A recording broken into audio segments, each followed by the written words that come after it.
O Libertador, capítulo 48. Quem é o maior? Voltando para Cafarnaum, Jesus se dirigiu discretamente à casa que seria sua moradia temporária. Durante o restante de sua estadia na Galileia, ele queria dar instruções para os discípulos em vez de trabalhar em favor das multidões. Novamente, Cristo tinha dito a eles que seria morto e que ressuscitaria. Acrescentou que seria traído e entregue nas mãos de seus inimigos. Os discípulos não entenderam aquelas palavras. Embora a sombra de uma grande tristeza estivesse sobre eles, discutiam sobre quem seria o maior no reino. Ao mesmo tempo, tentavam esconder de Jesus essa contenda. Ele leu seus pensamentos e desejou aconselhá-los, mas esperou um momento mais tranquilo para isso, quando o coração deles estivesse aberto para receber suas palavras. Logo depois de chegarem à cidade, o cobrador de impostos do templo perguntou para Pedro: "O mestre de vocês não tem que pagar impostos do templo?" Era requerido que todo judeu entregasse essa contribuição religiosa a cada ano. Recusar contribuir era um pecado grave, na opinião dos rabinos. Agora, os inimigos de Jesus viram uma oportunidade de desacreditá-lo. E no cobrador de impostos, eles encontraram um disposto aliado. Zeloso pela honra do mestre, Pedro se apressou a responder que Jesus pagaria o imposto. Algumas categorias de pessoas, porém, eram isentas desse pagamento. Os sacerdotes e levitas, ainda considerados pessoas especialmente consagradas ao templo, não precisavam fazer a contribuição anual para a manutenção do mesmo. Os profetas também eram isentos. Ao requererem de Jesus o pagamento do imposto, os rabinos estavam pondo de lado seus direitos como profeta, lidando com ele como uma pessoa comum. Caso se recusasse a pagar, eles apresentariam sua recusa como um ato de deslealdade para com o templo. Por outro lado, se ele pagasse, usariam isso como justificativa para rejeitá-lo como profeta. A resposta de Pedro para com o cobrador virtualmente endossou a falsa ideia que os sacerdotes e líderes religiosos estavam tentando promover. Quando Pedro entrou em casa, o Salvador não comentou sobre o que havia acontecido, mas perguntou: "O que você acha, Simão? De quem os reis da terra cobram tributos e impostos? Dos seus próprios filhos ou dos outros?" Pedro respondeu: "Dos outros." E Jesus disse: "Então os filhos estão isentos." Mateus 17, verso 25 e 26. Embora o povo tenha que pagar imposto para a manutenção do seu rei, os filhos do monarca são isentos. Assim também Israel, o povo de Deus, devia contribuir para a manutenção dos serviços religiosos, mas Jesus, o Filho de Deus, não tinha essa obrigação.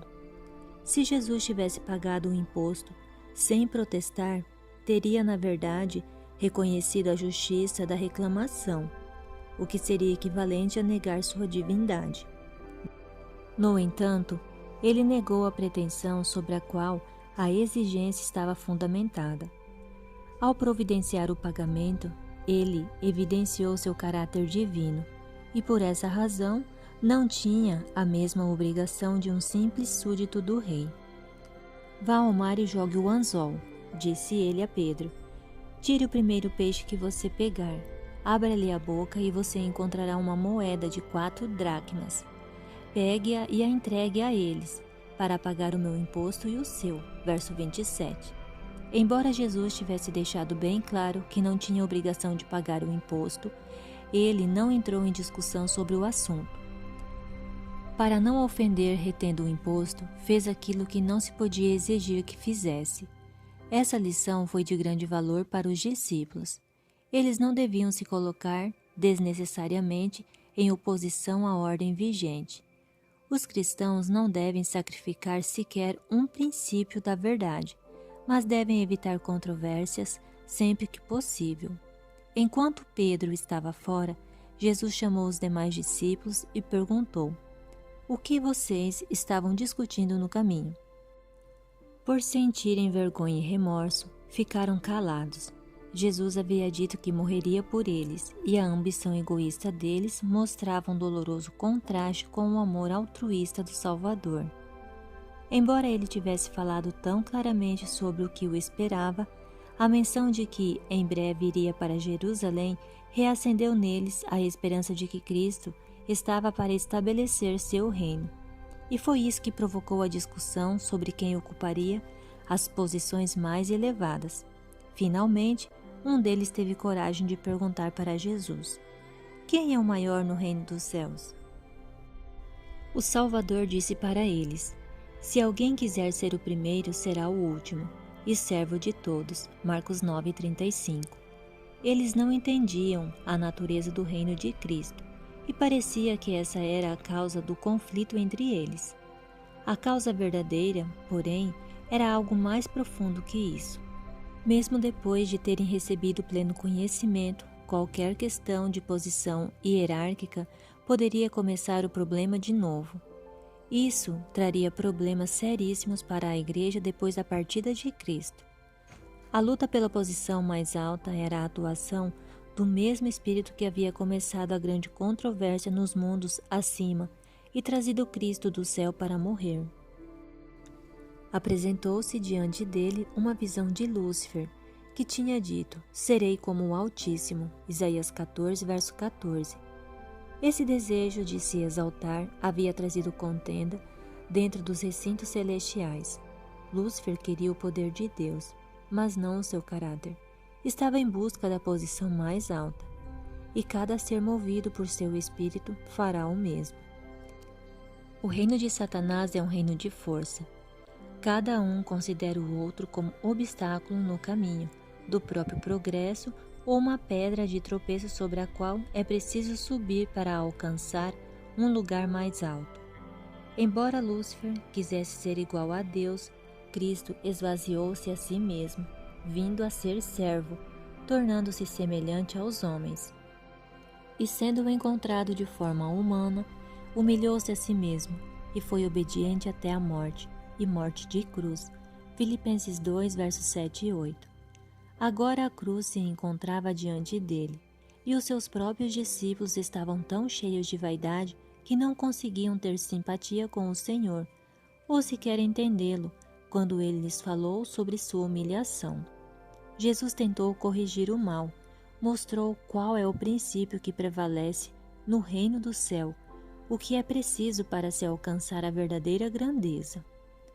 Os que estavam dominados pelo orgulho e o amor à distinção estavam pensando em si mesmos e nas recompensas que teriam. Não haveria nenhum lugar para eles no reino do céu, pois pertenciam às fileiras de Satanás. Antes da honra vem a humildade, para ocupar uma elevada posição diante dos outros. O céu escolhe o trabalhador que assume uma posição humilde perante Deus. O mais infantil dos discípulos é o mais eficiente no trabalho para Deus. Os que sentem precisar da ajuda divina pedirão por ela. Da comunhão com Cristo, sairão para trabalhar ungidos para a missão. Serão bem-sucedidos, onde muitos, de alto saber intelectual, fracassariam.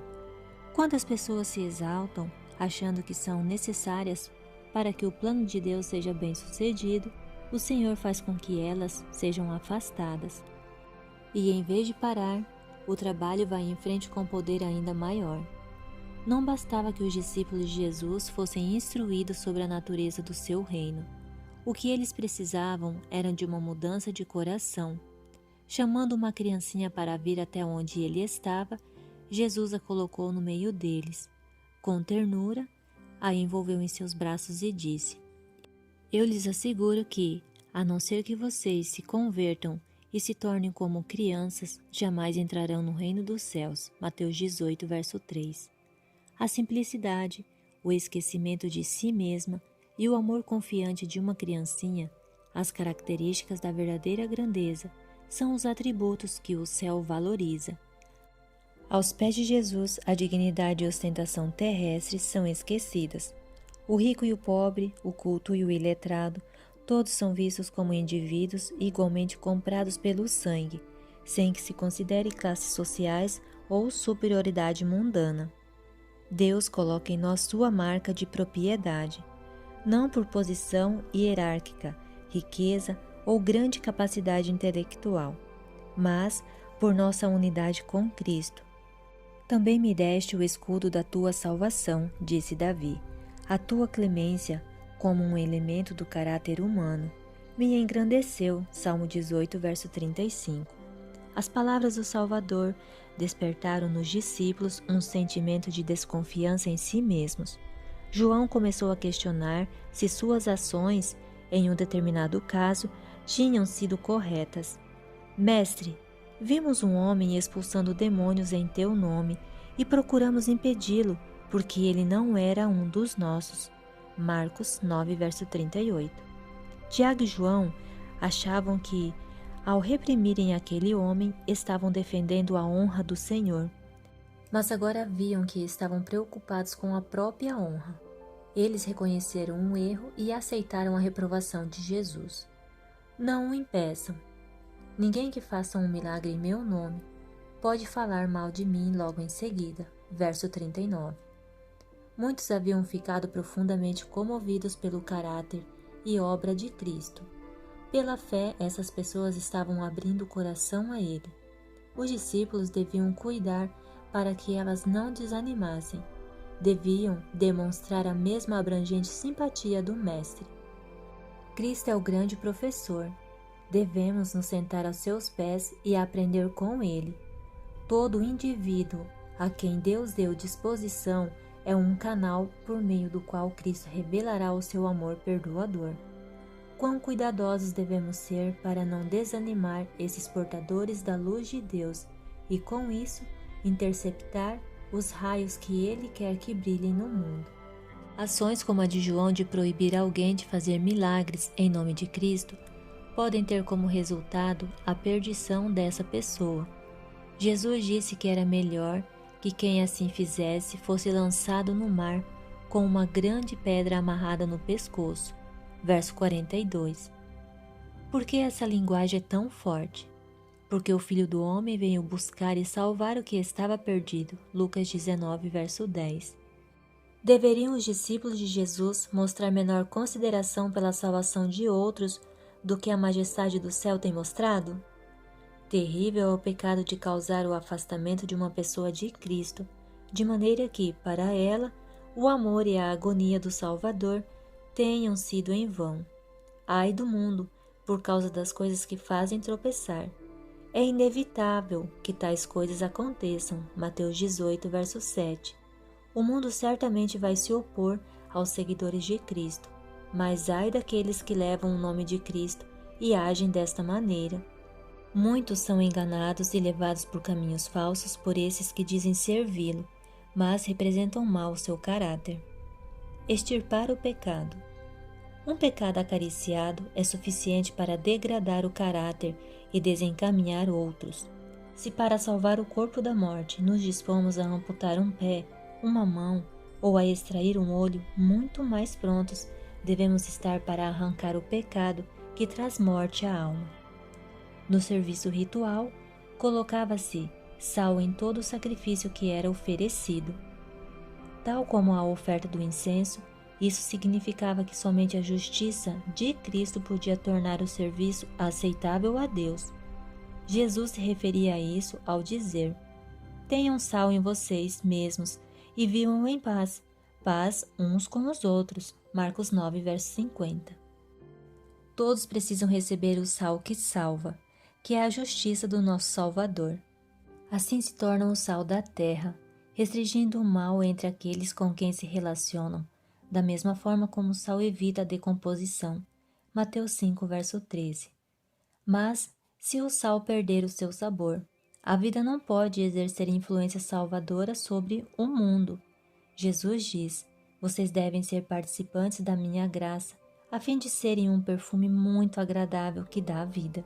2 Coríntios 2, verso 16. Somente assim não haverá rivalidades, nem autopromoção, nem desejo pelas posições mais elevadas.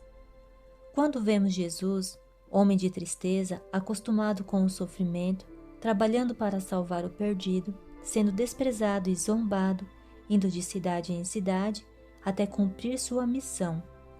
Quando o contemplamos no Getsêmani, transpirando gotas de sangue, e na cruz morrendo em agonia. Quando vemos tudo isso, o próprio eu não mais exige reconhecimento. Temos alegria em levar a cruz após Cristo, passar por provações ou perseguições por causa dele. Nenhum dos que creem em Cristo devem ser tratado como se não fosse importante. Tudo que nos tem colocado em vantagem sobre outras pessoas, educação, refinamento, nobreza de caráter, experiência religiosa, nos coloca em débito para com os menos favorecidos. Se somos fortes, devemos sustentar as mãos dos fracos. Anjos estão sempre ao lado dos que têm de enfrentar as mais difíceis batalhas e dos que têm traços de caráter questionáveis, cujo ambiente é o mais desanimador possível. Os verdadeiros seguidores de Cristo cooperarão neste ministério. O que vocês acham? Jesus disse: se alguém possui 100 ovelhas e uma delas se perde, não deixará as 99 nos montes indo procurar a que se perdeu? E se conseguir encontrá-la, garanto-lhes que ele ficará mais contente com aquela ovelha do que com as 99 que não se perderam. Da mesma forma, o Pai de vocês que está nos céus não quer que nenhum destes pequeninos se perca. Mateus 18, versos 12 a 14. É preciso ter tato. Quando outros fazem algo errado, não os faça passar vergonha, expondo suas falhas diante das pessoas. Tampouco tragam desonra a Cristo, trazendo a público os pecados dos que levam seu nome. Muitas vezes, a verdade deve ser dita aos que estão no erro para que possam se corrigir, mas não devemos julgar ou condenar. Ao tratar feridas espirituais, precisamos ter um tato especial. Somente o amor que emana daquele que sofreu no Calvário vai produzir bons resultados aqui. Se for bem-sucedido, você salvará a vida dessa pessoa e fará que muitíssimos pecados sejam perdoados. Tiago 5, verso 20. Talvez nem esse esforço venha a ser bem-sucedido. Nesse caso, faça como Jesus disse. Leve com você uma ou duas pessoas. Se a pessoa que estiver no erro não ouvir vocês, então, nesse caso, o assunto deverá ser apresentado diante de todo o grupo de crentes. Que os membros da igreja se reúnam em oração e amoráveis súplicas para que o pecador seja restaurado. O Espírito Santo falará por meio dos seus servos, rogando que aquele que se perdeu volte para Deus. Por amor a Cristo, lhes suplicamos, reconciliem-se com Deus, segundo Coríntios 5, verso 20. Qualquer um que rejeite esse pedido, rompe o laço que o une a Cristo e se exclui da comunhão da igreja. A partir daí, disse Jesus, trate-o como pagão ou publicano. Mateus 18, verso 17. Entretanto, seus antigos irmãos e irmãs da igreja não devem desprezar ou ignorar essa pessoa, mas tratá-la com afeição e compaixão. Se negligenciarmos o dever que Cristo nos deu de tentar recuperar os que estão no erro e no pecado, nos tornamos participantes do pecado. Levíticos 19, verso 17. Somos tão responsáveis pelos males que poderíamos ter reprimido como se fôssemos nós mesmos que os tivéssemos cometido. Não devemos permitir que o erro de alguém vire assunto de comentários ou críticas, nem que ele seja comentado com outras pessoas. Enquanto tentamos corrigir os erros de um irmão ou irmã, devemos da melhor forma possível proteger essa pessoa da crítica de membros da igreja e ainda mais da condenação do mundo descrente. Assim como queremos que Cristo nos trate, Ele pede que tratemos uns aos outros. Tudo que vocês ligarem na terra terá sido ligado no céu, e tudo que vocês desligarem na terra terá sido desligado no céu. Mateus 18, verso 18. Os resultados do seu trabalho permanecem pela eternidade. No entanto, não devemos assumir sozinhos essa grande responsabilidade. Onde quer que suas palavras sejam obedecidas com sinceridade, ali Cristo vive. Nas reuniões da igreja e onde quer que seus seguidores, por pouco que sejam, se reúnam, em seu nome ali ele vai estar. Nas reuniões da igreja e onde quer que seus seguidores, por poucos que sejam, se reúnam, em seu nome ali ele vai estar. Se 2 de vocês concordarem na terra em qualquer assunto, sobre o qual pedirem, isso lhes será feito por meu Pai que está nos céus. Verso 19. Por causa da sua humanidade, Jesus participa com seus discípulos em suas provações e tem empatia pelos sofrimentos deles. Ao mesmo tempo, por causa de sua divindade, ele está conectado com o trono do infinito. Que certeza maravilhosa! Todo o poder do céu é harmonizado à capacidade humana, a fim de atrair pessoas para Cristo.